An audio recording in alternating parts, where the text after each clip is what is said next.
Hello everyone, very good morning all of you.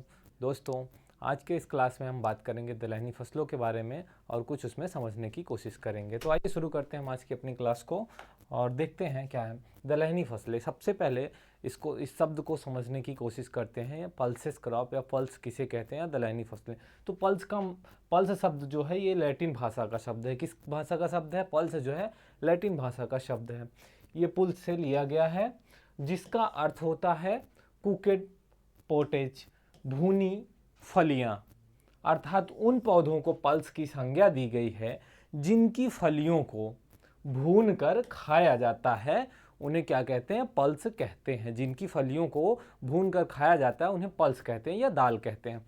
Pulse crop वे दलहनी फसलें जिनके तोड़े गए दाने का उपयोग दाल के रूप में किया जाता है। ठीक है, वे दलहनी फसलें जिनके जो फलियां होती हैं, तोड़े गए दाने होते हैं, उनको तोड़ते हैं और तोड़ने के बाद उसको क्या करते हैं? दाल के रूप में हम खाते हैं, दाल के रूप में उपयोग करते हैं। उसे पल्स क्रॉप कहते हैं। मतलब वे दलहनी पौधे जिनके तोड़े गए दाने जो खाने के रूप में, दाल के रूप में उपयोग किए जाते हैं, पल्सेस क्रॉप कहलाती हैं। जितने भी पल्स क्रॉप्स होती हैं वो लेगुमिनेसी कुल के होती हैं। दलहनी फसलों के जितने भी पौधे होते हैं वो सारे किसके? लेगुमिनेसी कुल में आते हैं या लेगुमिनेसी कुल से बिलोंग करते हैं। आगे बात कर फूड लेग्यूम। ये दलहनी पौधे लेगुमिनस प्लांट्स जिनके दाने खाने के रूप में मानक द्वारा प्रयोग किए जाते हैं उसे क्या कहते हैं? फूड लेगुमिनीस या फिर दलहनी फसलें या दालें, खाने वाले दालें कहते हैं। आगे बात करें दलहनी फसलों के महत्व के बारे में कि हमारे जीवन में दलहनी फसलों का क्या महत्व है, इसको क्या चीज़ें हैं। तो दलहनी फसलों का भारतीय दशाओं में निम्न महत्व है। अगर हम भारत की बात करें, भारत देश की बात करें, जैसा कि जानते हैं विश्व की जो जनसंख्या सबसे ज़्यादा चीन में, उसके बाद भारत में जनसंख्या निवास करती है। और खेती योग्य भूमि की बात करें तो जो है दलहनी फसलों की कुछ खेती भारत में की जाती है। हर तरह की जो फसलें होती हैं उनकी खेती भारत में की जाती है। तो यहाँ पे दालों के महत्व को समझने की कोशिश करते हैं कि जो हमारे भोजन में दालों का क्या महत्व है। तो भारतीय भोजन में जो मुख्यतः शाकाहारी होता है, जैसा कि जानते हैं भारत में लगभग जो लोग होते हैं उनका जो भोजन होता है वो शाकाहारी होता है। तो शाकाहारी भोजन में दाल का प्रमुख महत्व है क्योंकि ये जो दालें हैं ये प्रोटीन पूर्ति का मुख्य स्रोत हैं। दालों में प्रोटीन की अच्छी खासी मात्रा पाई जाती है, इसलिए जो है दालें जो हैं एक प्रोटीन का प्रमुख स्रोत हैं। अब यहाँ पे आइए हम समझते हैं कि कौन सी दालों में कितना प्रोटीन पाया जाता है। तो सबसे पहले हम चने की बात करें, जैसा कि चना भी एक दलहनी फसल है और चने को भूनकर भी खाया जाता है और उसको दाल के रूप में भी उपयोग में लिया जाता है। तो इसमें प्रोटीन कंटेंट की बात करें तो जो चने में प्रोटीन पाया जाता है वो लगभग 21% के आसपास प्रोटीन की मात्रा होती है। वहीं मटर में बात करें, जिसे पीब कहते हैं, मटर में प्रोटीन की जो मात्रा होती है वो 21.6% होती है। अगर मूंग की बात करें, मूंग में प्रोटीन तो मूंग में जो प्रोटीन की मात्रा होती है और उड़द में जो होती है वो लगभग एक समान होती है। लगभग 24% जो है प्रोटीन मूंग और उड़द में पाया जाता है। अरहर की बात करें, अरहर की दाल में, तो अरहर की दाल में लगभग 22.4% जो है प्रोटीन की मात्रा पाई जाती है। और सबसे ज़्यादा बात करें तो जो मूंगफली में पाई जाती है सबसे ज़्यादा लगभग 26%। और आगे वहीं सोयाबीन की बात करें तो सबसे ज़्यादा जो प्रोटीन कंटेंट पाया जाता है वो लगभग 42% के आसपास जो है प्रोटीन कंटेंट सोयाबीन में पाया जाता है। तो ये एक चार्ट था कि जो दलहनी फसलें होती हैं उनमें जो है प्रोटीन की मात्रा कितनी होती है कौन सी दालों में। तो इसको समझ आया होगा आप लोग को। दलहनी फसलें आवश्यक एमिनो अम्ल जो कि जीवों की शारीरिक संगठन के लिए बहुत अद्वितीय महत्व रखती हैं की पूर्ति का प्रमुख साधन है। क्या है? जो दलहनी फसलें होती हैं ये मानव का जो शारीरिक संगठन होता है उसमें क्या होता है, बहुत महत्वपूर्ण भूमिका निभाती है। एमिनो अम्ल में जीवों में जो अमीनो अम्ल होता है उसकी पूर्ति का एक प्रमुख साधन होता है। दलहनी फसलें दाल की पूर्ति के साथ साथ हरी फलियां एवं पत्तियां सब्जी के रूप में प्रयोग की जाती हैं। जो दलहनी फसलें होती हैं उनको उनके जो है दालों के साथ साथ उनकी हरी फलियों को भी खाने के रूप में, सब्जी के रूप में उनकी पत्तियों को भी उपयोग में लिया जाता है। दलहनी फसलों के लिए के हरे पौधे पशुओं के सर्वोत्तम चारे के लिए माने जाते हैं। देखिए, जो दलहनी फसलें होती हैं उनके जो चारे, हरे चारे होते हैं वो पशुओं को जो है पशुओं के लिए हरे चारे के लिए बहुत अच्छा एक होता है, चारा होता है जिसमें पौष्टिक की भी मात्रा पाई जाती है, जो पशुओं के लिए काफ़ी लाभदायक होता है। आगे बात करें, दलहनी फसलें जो हैं, दलहनी फसलों के पौधे फैलकर बढ़ते हैं जिसके कारण वो मृदा को आच्छादन प्रदान करते हैं। परिणाम स्वरूप मृदा कटाव कम होता है। यहाँ पे समझते हैं कि जो दलहनी फसलें होती हैं वो क्या करती हैं, थोड़ा सा फैलती हैं या फैल कर चलती हैं, तो उससे क्या होता है, वो जहाँ पे पौधा होता है उसके आसपास का जो थोड़ा बहुत एरिया होता है वो उसको कवर कर लेती हैं। तो उससे क्या होता है, ज़मीन को क्या होता है, आच्छादन प्राप्त होता है, ठीक है, ढक जाता है। तो जिसके फलस्वरूप हवा या पानी द्वारा जो है मृदा कटाव होता है उस पर भी कंट्रोल पाया जा सकता है या कंट्रोल होता है। वहीं आगे बात करें कि दलहन फसल के उत्पादन में कौन कौन सी समस्याएं हैं, हम उस पर बात करेंगे। तो दलहन फसल जो है उसके उत्पादन में जो है एक लंबे समय से जो है बहुत अधिक मात्रा में उत्पादन नहीं हो पाता है। उसका एक बड़ी समस्या है कि वैज्ञानिक ढंग से खेती न करना, या फिर सही तरीके से जो दलहनी फसलें हैं उनकी खेती का जो प्रबंधन होता है, तरीका होता है, उसको और शिक्षा का जो सही से जानकारी न होना। आइए बात करते हैं। तो आदिकाल से दलहनों का भारतीय भोजन में महत्वपूर्ण स्थान रहा। अगर भारत देश की बात करें तो साथियों जो है भारत में दालों का एक महत्वपूर्ण स्थान रहा है, क्योंकि भारत में औसतन जो दाल उत्पादकता अन्य विकसित देशों की अपेक्षा आधी से भी कम है, जिसके कुछ कारण हैं। सबसे पहले समझते हैं कि एक आदिकाल से ही, जैसा कि जानते हैं, भारत के अधिकतर लोग शाकाहारी हैं, तो वो जो है दालों में जो प्रोटीन की मात्रा अच्छी खासी पाई जाती है।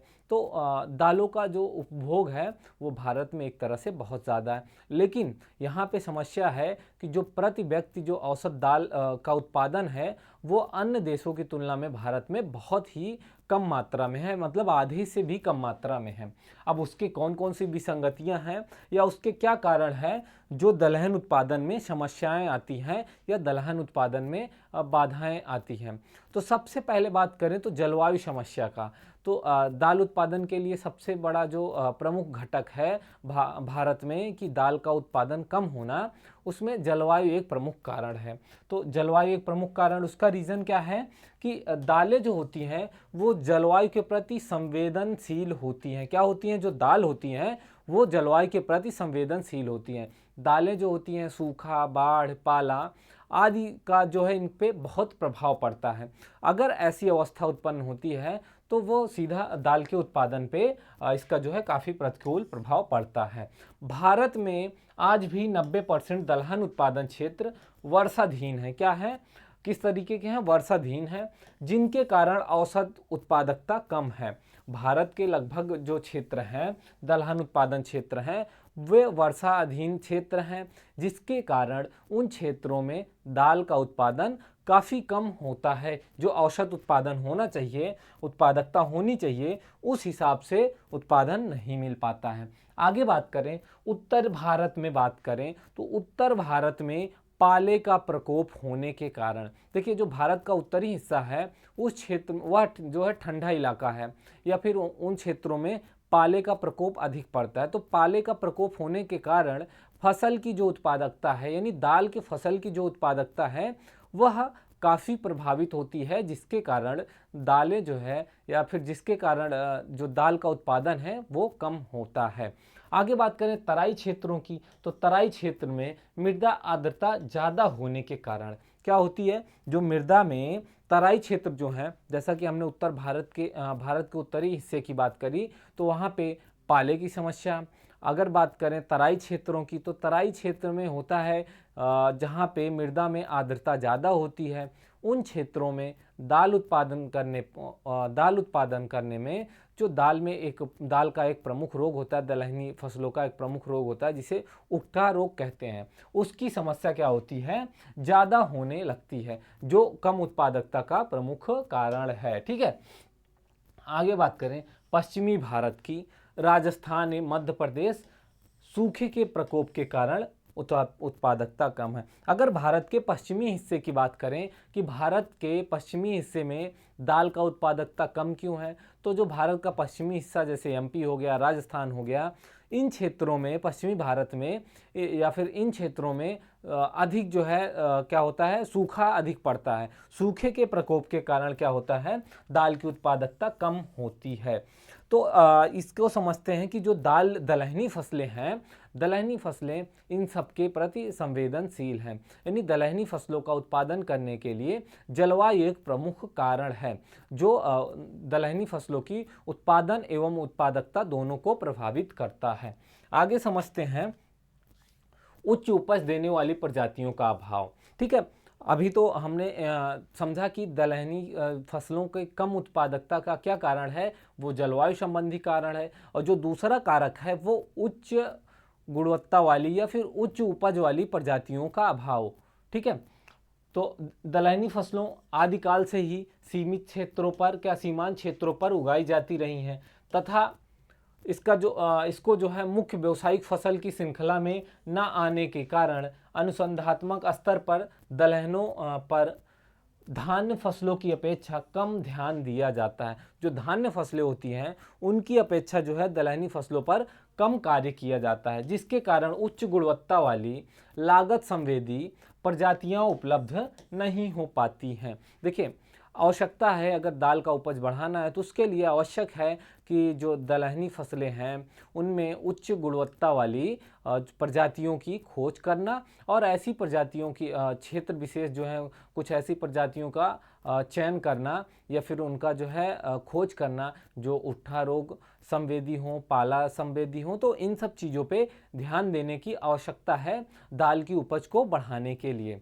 आगे बात करते हैं तो अवैज्ञानिक प्रबंध स्तर। ठीक है, इन साइंटिफिक प्रोडक्शन टेक्नोलॉजी। तो यहाँ पे एक चीज़ जो बड़ा फैक्टर है वह यह है कि जो दलहनी फसलें की खेती है उसको भी वैज्ञानिक तरीके से प्रबंध करके ना करना, एक जो लगातार परंपरागत जो तरीका है उसी को अपनाते चले आना, जो कि दलहनी फसलों की उपज कम होने का एक बड़ा कारण है।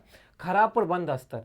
सीमांत क्षेत्रों के किसानों की आर्थिक दशा खराब होने के कारण वे उर्वरक आदि का समयानुसार संतुलित प्रयोग नहीं कर पाते हैं। क्या होता है कि आर्थिक जो है किसानों की क्षेत्रों में जो है, भारत की जो ग्रामीण जनसंख्या है वो लगभग, भारत का जो अर्थव्यवस्था है वो भी कृषि आधारित है, और भारत के जो किसान हैं वो सीमांत किसान हैं। तो कहीं ना कहीं उनके सामने सबसे बड़ी समस्या यह भी आती है कि अपनी फसलों की जब वो खेती करते हैं तो उसके लिए उचित जो है उर्वरक, कीटनाशक आदि का प्रबंध ना कर पाना, क्योंकि अत्यधिक लागत होने के कारण इन सब का किसानों के सामने यह एक गंभीर समस्या होती है। तो एक तरह से जो औसत उत्पादन है वह कम होने का एक कारण यह भी है कि किसान जो है सही से समय से उर्वरक उपलब्ध नहीं कर पाता, संतुलित उपयोग नहीं कर पाता, तथा सिंचित क्षेत्रों में जो उक्त क्षेत्र हैं वहाँ पे सिंचाई की व्यवस्था ना उपलब्ध होने के कारण फसलों में जो है जल प्रबंधन, खरपतवार एवं व्याधि जीव जिसे पेस्ट कहते हैं का प्रबंध अनुकूल नहीं हो पाता है, जिसके कारण उत्पादकता कम होती है। क्या होता है, जिसके कारण फसल की उत्पादकता गिर जाती है। तो अवैज्ञानिक ढंग से जो है इसका प्रबंध करना भी एक बड़ा फैक्टर है, कम फसल उत्पादन होना। अगले बात करें तो राइजोबियम जीवाणु के संवर्धन की अनुपलब्धता। सभी दलहनी फसलों के लिए राइजोबियम जीवाणु उपलब्ध नहीं हो पाते हैं, जिसके कारण क्या होता है, इसमें ताप नियंत्रण न होने के कारण संवर्धन प्रभावहीन हो जाता है तथा मनोवांछित क्या होता है, परिणाम नहीं प्राप्त हो पाता है। आगे बात करें तो दलहनी फसलों की उचित समय पर बुआई न होना यह भी एक प्रमुख कारण है। ठीक है, उचित समय पर बुआई न होना और सिंचाई की सुविधा जो है उपलब्ध न होना, प्रायः फसलों की अगेती बुआई करनी पड़ती है और जिसके कारण क्या होता है, वनस्पतिक बढ़ावट ज़्यादा होता है और उसके कारण उपज घट जाती है। देखिए, सिंचाई या फिर सिंचाई की वजह से अगर देर में बुआई जो है लेट बुआई हो रही है तो उससे पहले क्या करते हैं किसान, अगेती बुआई कर देते हैं। अब ऐसी अवस्था में जब अगेती बुआई हो जाती है तो ऐसी अवस्था में होता यूँ है कि जो पौधे होते हैं उनकी वानस्पतिक वृद्धि बहुत अधिक हो जाती है और उसमें फसल उत्पादन की बात आती है तो वह कम हो जाती है। आगे बात करें दोष युक्त फसल बुआई विधि। क्या है दोष युक्त फसल बुआई विधि? देखिए, एक बड़ा फैक्टर यह भी है दलहनी फसलों के कम उत्पादन का, दाल उत्पादन का कम, जो दाल का उत्पादन कम है उसमें क्या है, अवैज्ञानिक ढंग से फसलों की बुआई करना। ठीक है, छिटकुआ विधि से की जाती है और जिसके कारण फसल अंकुरण ठीक से नहीं हो पाता और उसमें खरपतवार नियंत्रण भी सही से नहीं हो पाता और उपज जो है अपेक्षाकृत क्या होती है, कम प्राप्त होती है। यह भी एक प्रमुख कारण है। आगे बात करें अक्षम्य कीट एवं व्याधि नियंत्रण। पौधों में प्रोटीन पदार्थ अन्य पौधों की अपेक्षा ज़्यादा होने के कारण वो सरस होते हैं। जो दलहनी फसलों के पौधे होते हैं वो क्या होते हैं, उसमें प्रोटीन मात्रा अधिक होती है जिसके कारण वो सरस होते हैं। अब उसका क्या प्रभाव पड़ता है कि जो दलहनी फसलों पर कीट व बीमारियों का प्रकोप ज़्यादा होता है इसके कारण। ठीक है, और सीमांत क्षेत्रों के कृषकों की आर्थिक तंगी, अशिक्षा, अज्ञानता, समय पर कीट एवं व्याधि की समुचित व्यवस्था न हो पाना भी एक प्रमुख कारण है दाल की उपज कम होना। तो आप समझ रहे होंगे कि भारत में दाल की उपज जो है वह कम क्यों है। और औसत देशों की बात करें तो औसत देशों की अपेक्षा प्रति व्यक्ति जो दाल की उपलब्धता है वह भारत में आधे से भी कम है। आगे बात करें वनस्पतिक कारण, ये प्लांट फैक्टर, ये क्या होता है, असीमित वृद्धि। देखिए, दलहनी फसलों की पौधे जो होते हैं उनके जो पौधे का जो भाग होता है, दलहनी फसलें असीमित वृद्धि वाले पौधे होते हैं जिनके कारण पौधों के अग्रभाग की वृद्धि सतत रूप से चलती है और पत्तियों के कक्षों में फूल व फलियों का निर्माण भी होता है जिसके कारण नीचे वाली फलियां पकने के समय ऊपर वाले फल अविकसित रहते हैं तथा ऊपर वाली फलियों के पकने तक का इंतजार करने पर नीचे वाली फलियां क्या होती हैं, झड़ जाती हैं। असीमित वृद्धि एक प्रमुख कारण है। जो वनस्पतिक कारण की बात करें कि दलहनी फसलों में कम उपज होने का जो वनस्पतिक कारण है वह यह है कि असीमित वृद्धि। पौधों, जो दलहनी फसलों के पौधे होते हैं उनकी वृद्धि असीमित होती है, वो बढ़ती जाती है लगातार। तो इसका कारण यह होता है जो निचले पौधों के निचली सतह पर जो फलियां लगी होती हैं वो जल्दी पक जाती हैं, मतलब पक जाती हैं और पौधे जैसा आगे बढ़ते जाते हैं और नई फलियां लगती हैं तो उसमें क्या होता है, दोनों में पकने में असमानता होती है। अगर ऊपर वाली फलियों के पकने का इंतज़ार करेंगे तो नीचे वाली फलियां क्या होती हैं, वो झड़ जाएंगी पककर। आगे बात करते प्रकाश एवं ताप के प्रति संवेदनशीलता।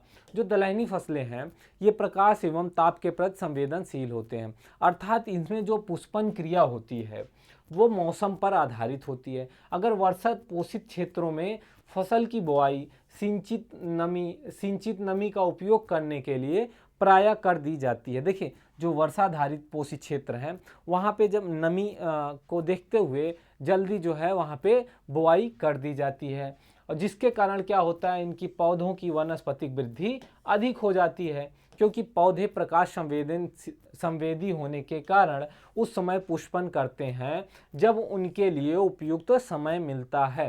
देखिए, जो दाल का पौधा है या फिर दलहनी पौधे हैं जो वो प्रकाश के प्रति संवेदनशील होते हैं। जब तक उनको अनुकूल प्रकाश या ताप नहीं मिलेगा उसमें जो है पुष्पन क्रिया नहीं होगी तो फूल एवं फलियां कम बन पाती हैं। जिसके विपरीत विलंब से अगर देर से बुआई करते हैं तो वानस्पतिक वृद्धि काफ़ी कम हो पाती है क्योंकि ज्यों ही उपयुक्त मौसम पौधों को मिलेगा उसमें तुरंत फूल निकलना शुरू हो जाएंगे। इस प्रकार दोनों परिस्थितियों में जो है उपज काफ़ी प्रभावित होती है। आगे बात करें भंडारण की अनुपयोग सुविधा। ठीक है, दलहनों में प्रोटीन पदार्थों की अधिकता होने के कारण भंडारण के समय में इसमें कीट का प्रकोप क्या होता है, ज़्यादा होता है, ज़्यादा स्तर पे होता है, जिसके कारण भंडारण के दौरान इसमें क्या होती है, क्षति अधिक होती है। बड़े किसान बड़े स्तर पर दलहनी फसलों की कृषि करने से कतराता है या बगल होता है, क्योंकि फसल की उपज अगर ठीक से प्राप्त भी हो गई तो उसका जो भंडारण है, भंडारण करने में जो काफ़ी इसमें क्या होता है, कीड़ों का प्रकोप होता है, जिसके कारण काफ़ी ज़्यादा क्षति होती है, हानि होती है। इसलिए जो बड़े स्तर के किसान हैं वो इसकी खेती करने से एक तरह से कतराते रहते हैं। आगे बात करें, दलहन उत्पादन बढ़ाने हेतु कुछ सुझाव अपनाने जाने चाहिए जो प्रमुख हैं। इधर देखते हैं इसको। सीमित क्षेत्रों के किसानों हेतु सरकार द्वारा समय पर खाद, उर्वरक, बीज का उपलब्ध कराया जाना चाहिए, जिससे क्या होता है, फसल की समय से बुआई करी जाए और यथोचित क्या है, उर्वरक प्रबंधन किया जा सके दालों की उपज को बढ़ाने के लिए। उसके साथ साथ जो दलहनी फसलें हैं ये प्रकाश एवं ताप के प्रति असंवेदनशील होती हैं, इसलिए ऐसी प्रजातियों की खोज करनी चाहिए जो प्रकाश एवं ताप के असंवेदी प्रजाति जो है होनी चाहिए। ऐसी प्रजातियों का विकास होना चाहिए जिससे समस्त जो है फलियां, जो दलहनी फसलों में जो फलियां लगती हैं वो एक साथ एक समय पे पके, उसे पूर्ण रूप से काटा जा सके। आगे बात करें कीट व्याधि की, तो कीट व्याधि नियंत्रण के लिए सरकारी एवं गैर सरकारी संस्थाओं द्वारा जागरूकता अभियान चलाना जाना चाहिए, जिसके क्या हो कि दलहनी फसलों में लगने वाले जो कीट व्याधि हैं उनके नियंत्रण जो है समय से जो है उन पर नियंत्रण पाया जा सके। उच्च उपज वाली जलवायु अनुसार प्रजातियों के विकास पर जोर दिया जाना चाहिए। क्या किया जाना चाहिए? जोर दिया जाना चाहिए। और सीमांत क्षेत्रों में भी सिंचाई का जो सुविधा है वो किया जाना चाहिए, जिससे दलहनी फसलों की उत्पादकता को बढ़ाई जा सके। क्या किया जाए? दलहनी फसलों की उत्पादकता को क्या किया जा सकता है? बढ़ाया जा सकता है। तो साथियों, यहाँ पे हमने आज दलहनी फसलों को समझा कि दलहनी फसलें क्या होती हैं और दलहनी फसलों में जो प्रोटीन की मात्रा होती है, कौन कौन सी फसलें होती हैं और उनमें कितना प्रोटीन की मात्रा पाई जाती है, इसको समझा। और भारत की बात करें तो भारत में दलहन उत्पादन जो है वो अन्य देशों की अपेक्षा आधे से भी क्या है, कम है। तो और अब बात करेंगे हम समस्या पे कि ऐसा क्या कारण है जो भारत में दलहनी फसलों की जो है उत्पादकता कम है और कौन कौन से कारण हैं, हमने उस पर चर्चा किया। और आगे फिर हमने एक जो है अपना सुझाव जो है रखा कि दलहनी फसलों की उपज को बढ़ाने के लिए कौन कौन से कारक हैं जिन पर विशेष ध्यान देना आवश्यक है, जिससे दलहनी फसलों की जो उत्पादकता है वो उसको बढ़ाई जा सके। तो साथियों, आज की जो हमारी क्लास होती है हम इसको यहीं पे समाप्त करते हैं। मिलेंगे अगली क्लास में एक नए वीडियो के साथ, नए टॉपिक के साथ। जय हिंद, जय भारत, धन्यवाद।